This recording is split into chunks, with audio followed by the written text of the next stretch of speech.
Welcome to today's study in becoming Christ-like, following Jesus in today's world. I'm continuing to pray for you, and I pray that you are actually putting to practice the things that we are learning, because following means taking the steps that Jesus is calling us to take as we become more and more like Him and be more relevant in the world in which we are living today. Let's get together. Let's look at what we're going to do today.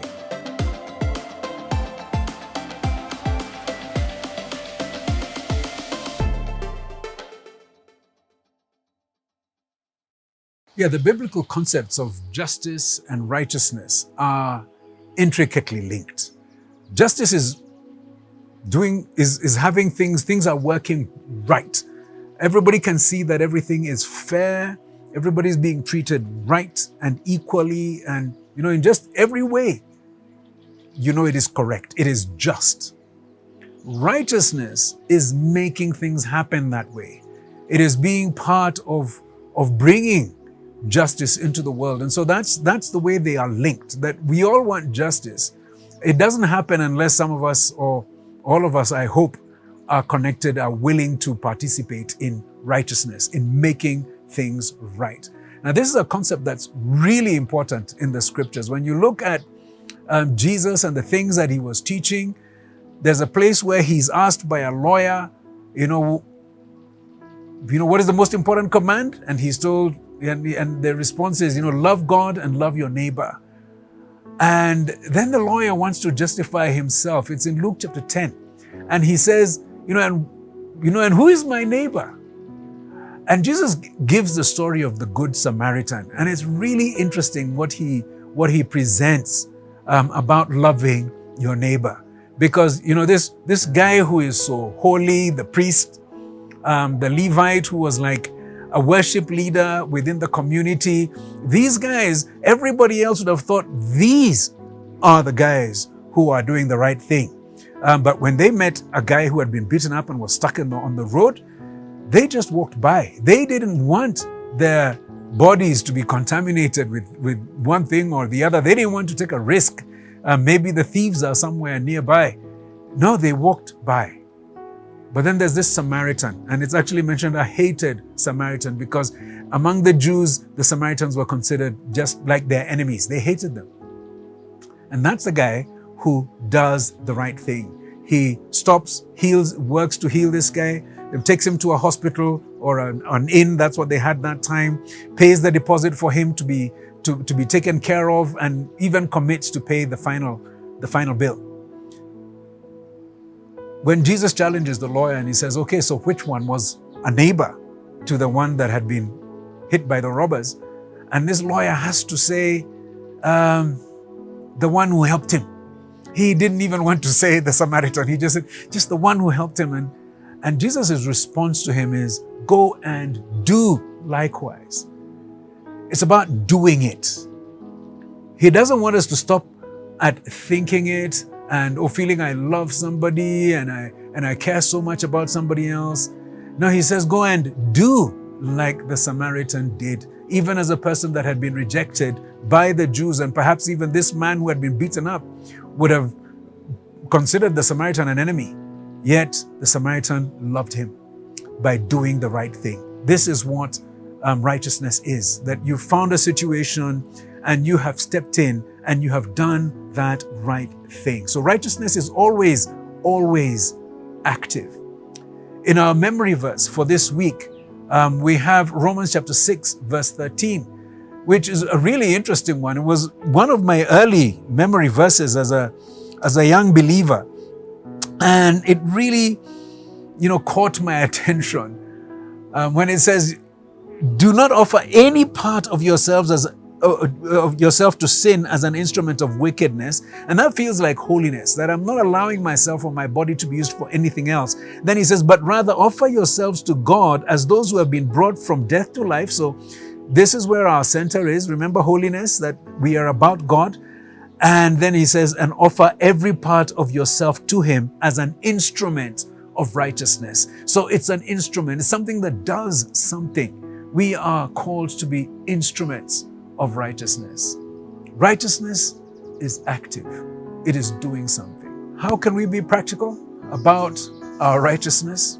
I want to use quite a bit of time looking at a longer passage in the scriptures, Isaiah chapter 58. It's a passage in which God is confronting the Israelites who would come to pray and to fast, and they were thinking in doing that, they were good enough and God should respond to them. And he really rebukes them and he says, he's not going to listen to people like this. And then he says this, and I want to read from verse 6 to verse 11. I think we can learn some things from what Isaiah was bringing to the people of Israel as things practical that they could do and we can do. In Isaiah 58 verse 6, the Bible says, God is speaking here. He says, is not this the kind of fasting I have chosen? To loose the chains of injustice and untie the cords of the yoke, to set the oppressed free and break every yoke? Is it not to share your food with the hungry and to provide the poor wanderer with shelter? When you see the naked, to clothe them and not to turn away from your own flesh and blood. Then your light will break forth like the dawn and your healing will quickly appear. Then your righteousness will go before you and the glory of the Lord will be your rear guard. Then you will call and the Lord will answer. You will cry for help and he will say, here am I.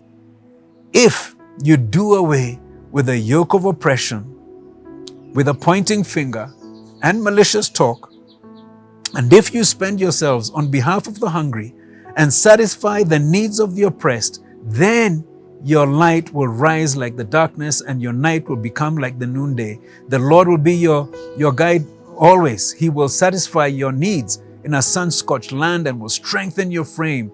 You will be like a well-watered garden, like a spring whose waters never fail. God is talking about righteousness and right action as being something that he really, really requires of us. But I wonder whether you might have noticed the kinds of things that he talks about as things that we can do. It talks about, giving food to someone who's hungry, bringing clothing for someone who is naked, giving shelter. It talks about, breaking the cords of oppression. It talks about not being a bystander and pointing fingers at other people. He says, do away with the pointing of fingers and with malicious talk. Think about doing something. I think as Kenyans, and I suppose it's something that I've seen all over the world, people love to point fingers and to say how those guys are not righteous and this is being done wrong and this is being done wrong and this is going on. And God is saying, okay, that might be happening, but stop pointing fingers. Start taking responsibility. Start doing something about that situation. That's the kind of prayer that God listens to. And if you really looked carefully, you'd realize there are two types of response that he's encouraging us to give. One type of response is relief. People are going through crisis. People are going through trouble. And what they need is relief. And the kinds of oppression that people face are so different.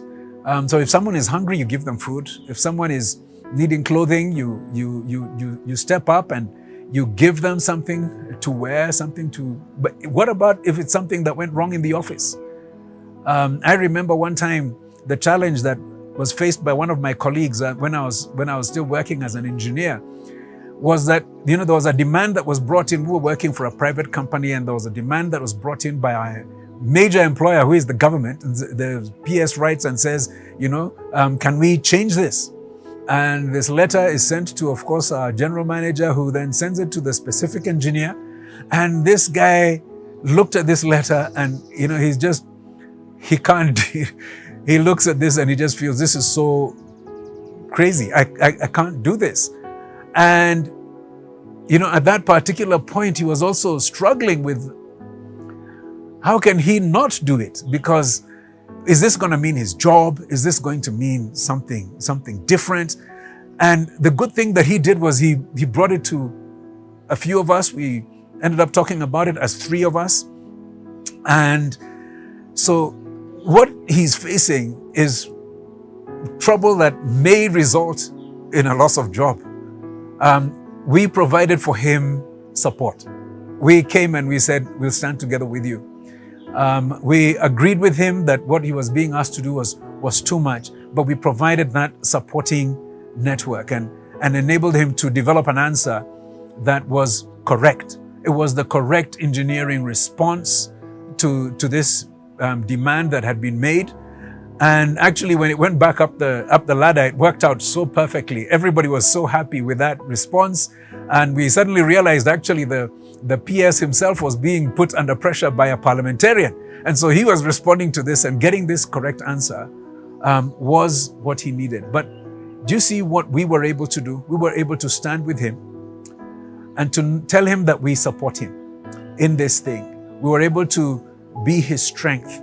And sometimes what you will need to be in a situation of such difficulty might be just to come and pray with somebody, to stand alongside them and commiserate and tell them, we recognize what you're going through and we are with you in this. To stand shoulder to shoulder and say, you are supported. You might not be in a position to relieve the oppression or remove oppression, but you can relieve the person who is in distress, which is the situation that Samaritan did. He relieved the situation that was there. On the other hand, the other type of response that we have in Isaiah 58 is a removing of the systems of oppression. It is confronting those systems and starting to bring release to the oppressed so that they are not suffering under such a system again. And again, this is something that we could, if you thought about the story of the Samaritan, then a step of release of that situation might be to put pressure in the government and ensure that there's a police force on the road so that no people are waylaid on that particular road. That becomes now that you are releasing people from the yoke of oppression. And it could be done in different ways within the company. If there's an oppressive system that is operating, the person who is in HR can actually start saying, we need to change our policy. We need to start working on something. And that is something that you can be part of. When we were young, again, not young Christians, when we were struggling with the situation in Kenya, as a person in my 30s, together with a number of other guys, we formed an organization called Christians for a Just Society. And we were specifically going to get engaged in, pushing for things to be made right. Activism, interventions, and things like that. And that is the kind of work that is, going beyond relief to actual release, working to enable that democracy came back to Kenya. And we're so glad that it did. It's so unfortunate that we stopped pushing that particular agenda at that time. We thought, now that we've got democracy, everything is gonna... Guys, we know it didn't work out that way. And we still need people who are going to work against the systems that are oppressive. And so we need to stand up and make a difference. That is another part. So there's relief and there is release. And it can be done at very high levels, and it can be done at that very basic level of giving a person a shoe because they don't have one, giving somebody a meal because they don't have one. You can be part of supporting and breaking the power of oppression or evil or difficulty in other people's lives. As I think about that passage, Isaiah 58, I'm just reminded that just a few verses before the ones that I read, the people were being challenged. They're being told, you guys are praying and fasting, but on the same day, you oppress your workers, or you have fights with other people. And really sometimes it's like that. We are thinking that we are okay and we are pretty before God, but the reality is that we are doing the kind of stuff that, we're actually praying for justice, but we are agents of injustice in our small situations. So yes, there's a need for us to be thinking, how am I dealing with people? When I complain about something, is it something that is happening in my home as well? Would my house help think, this boss is great? Or is she thinking, oh my goodness, I don't want to wake up today because I don't know what the office is going to be like, my workplace is going to be like. And this is in different ways, leave alone the home, it's in your workplaces, it's in different places. We can be instruments of injustice. And I want to challenge us to stop and think, not only are we to make sure that and step into situations, but we should also always introflect. We need to look at our own selves and make sure that we are not hypocrites. Like Jesus said, there's this guy who has a log in his eye and he's pointing fingers at a guy with a speck. We don't want to be hypocrites. We want to be those whose lives have been set apart for God. And so we ourselves are pure, even as we are calling for purity in the world around us. And so last week I referred you to Psalm 139, where David asks God to help him see himself and see if there's any wicked way in him. And so I want to encourage us all to also introflect, think about ourselves and see if there is any evil way in us. Invite God to help us see whether there's any evil way within us. Have you ever taken the challenge of going to somebody? That's something that I've done. Going to a junior employee in my system and asking, is there something that I've been doing that is wrong? It's not an easy thing to do. And I must confess, I've not done it many times. But whenever I have, it's been really helpful, because there are times I just didn't know the effect I was having on other people. And so just raising those kinds of questions, being open, because that other person that you're working with, that you're living with, is made in God's image. And the way we treat that person is in some way the way we are treating our God. So let us check ourselves and make sure that we are doing the right thing, standing for what is right, and then doing what is right.